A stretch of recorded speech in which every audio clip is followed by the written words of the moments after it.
ERod the Blockbuster Buster sat in a bar when he was suddenly overtaken by a feeling he had felt before. He suddenly felt like turning a new page, as he was no longer filled with such boundless rage. But he did not panic and he did not fear, as he knew this feeling was due to Christmas being so near. So he put away his hammer and all of his gear as he prepared to make one more video for every last Legionnaire. Roll my intro! In a world of uncertainty, where movie theaters are plagued by remakes and sequels, in a world where big-budget movies can still suck, in this world we have the Blockbuster Buster.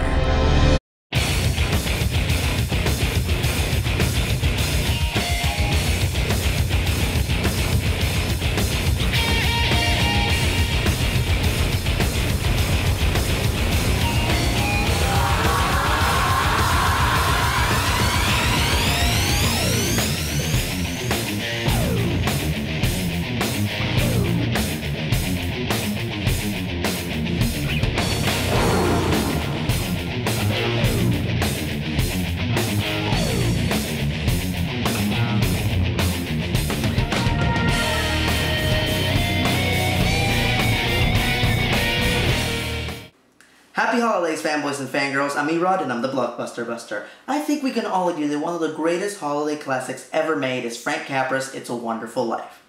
Now I have to admit, when I was a kid I used to avoid this movie like the plague, as back then I was really narrow-minded and I felt like old black and white movies sucked.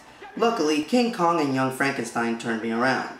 But even after I started giving black and white movies a chance, I was still ready to make fun and just tear It's a Wonderful Life apart when I first sat down to watch it. But I found myself unable to do so because it's just one of the most heartwarming holiday classics I have ever seen.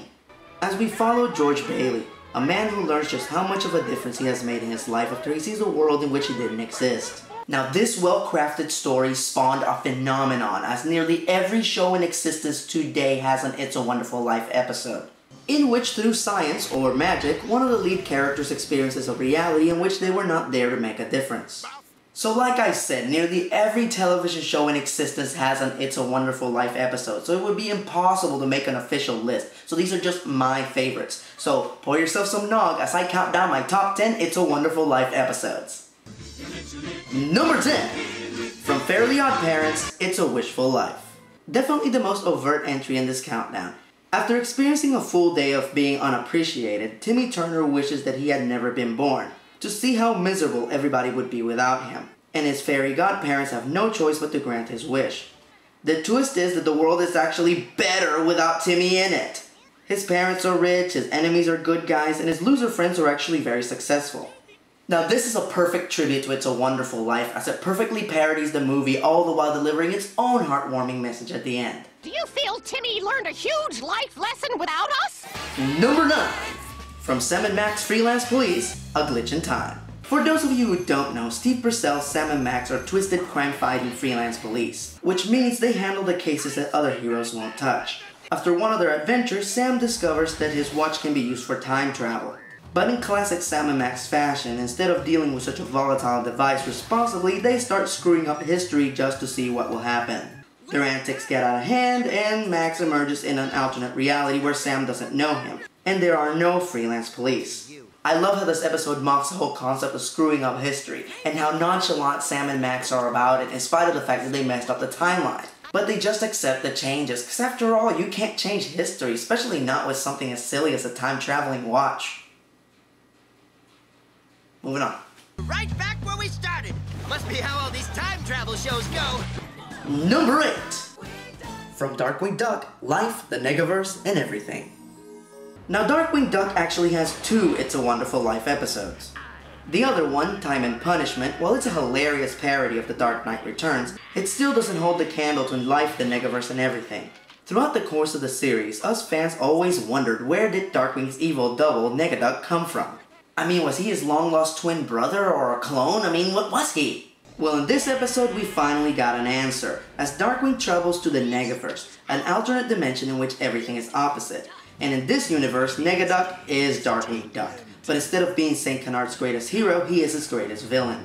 All of Darkwing's allies are bad guys, and all of his villains are good guys. At first, Darkwing just wants to go home, but he soon realizes that his responsibilities as a hero should not be limited to his own world. As the old saying goes, evil triumphs when good people do nothing. This episode is both energetic and touching, as Darkwing actually gets to know his villains as people, and he learns just how much of a difference he has made not just as a hero, but as a father as well. For you, Goslin, I'll stay. Number 7. From Batman the Animated Series, Perchance to Dream. Okay, I think all of you knew that there was going to be a Batman episode on this list, so here it is.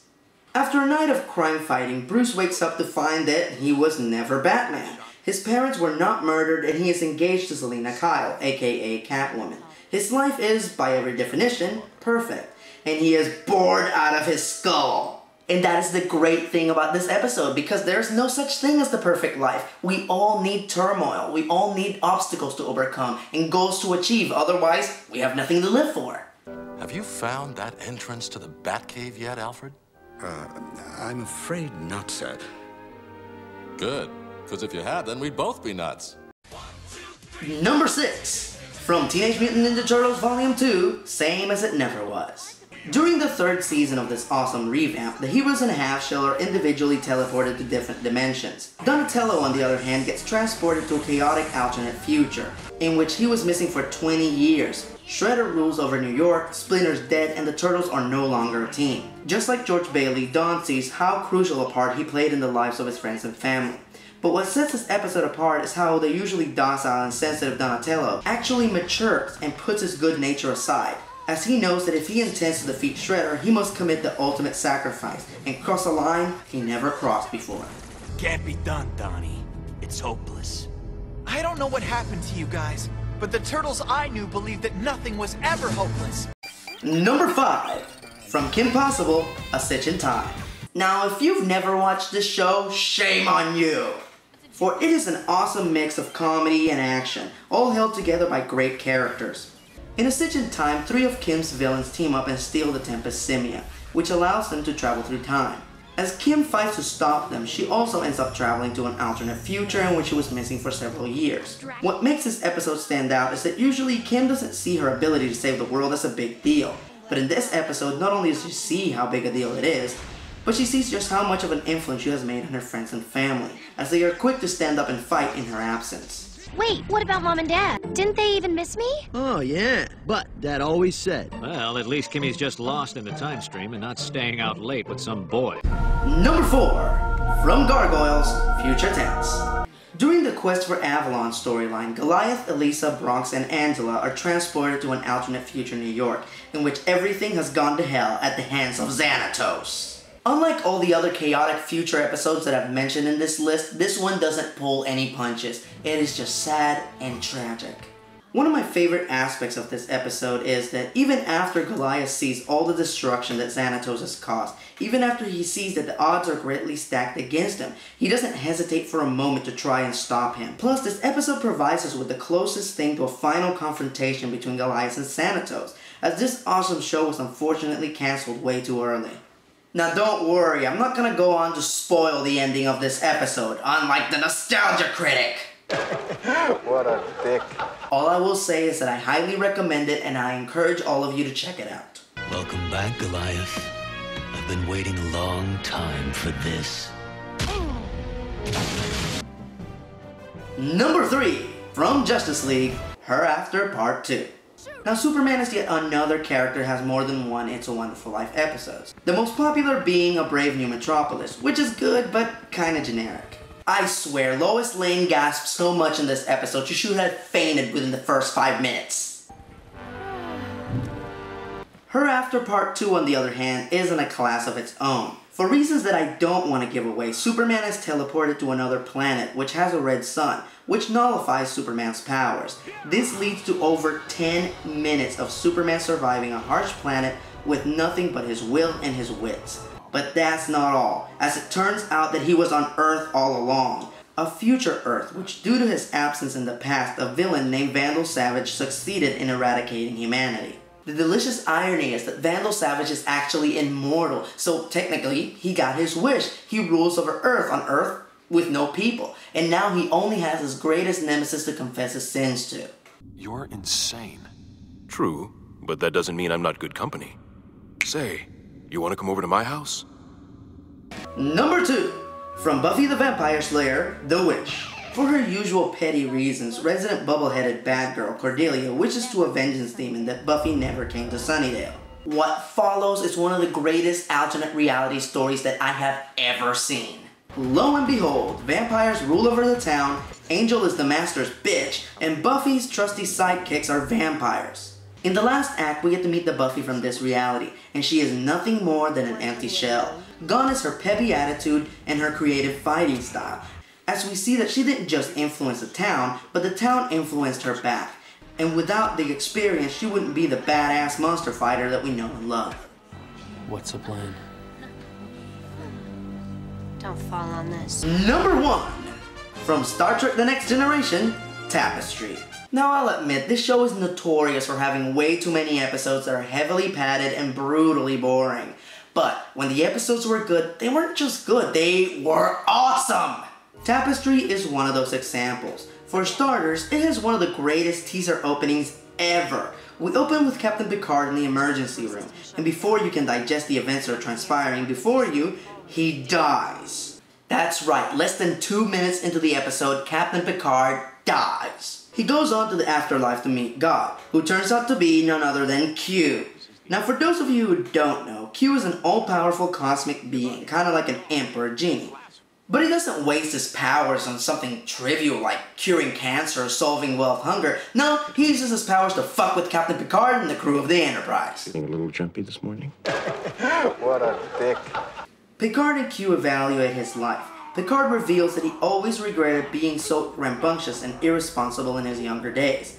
In fact, an incident from his impulsive youth is what led to his death in the present, as we learned that as a cadet, he picked a fight with a group of warrior aliens named Narsicans, one of which impaled him during a fight, piercing Picard's heart, which led to him having to have it replaced with an artificial one, which failed during a routine mission in the present, which he would have survived if he would have had a natural heart. Q gives him the opportunity to go back in time, quantum leap style, to correct this mistake.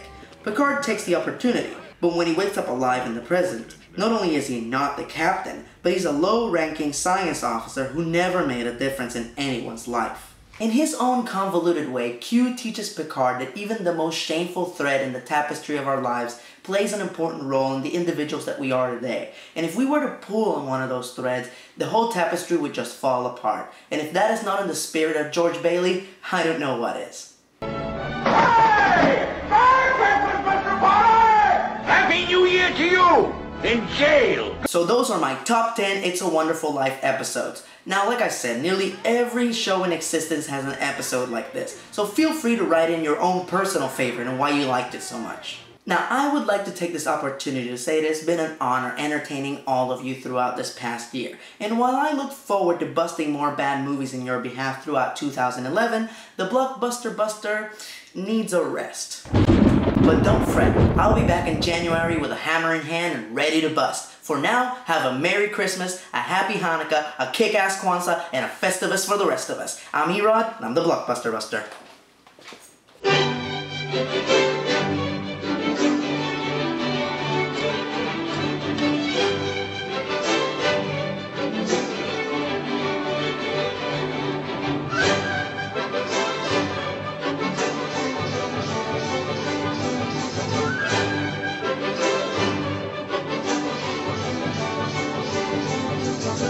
Check out my website, suckers!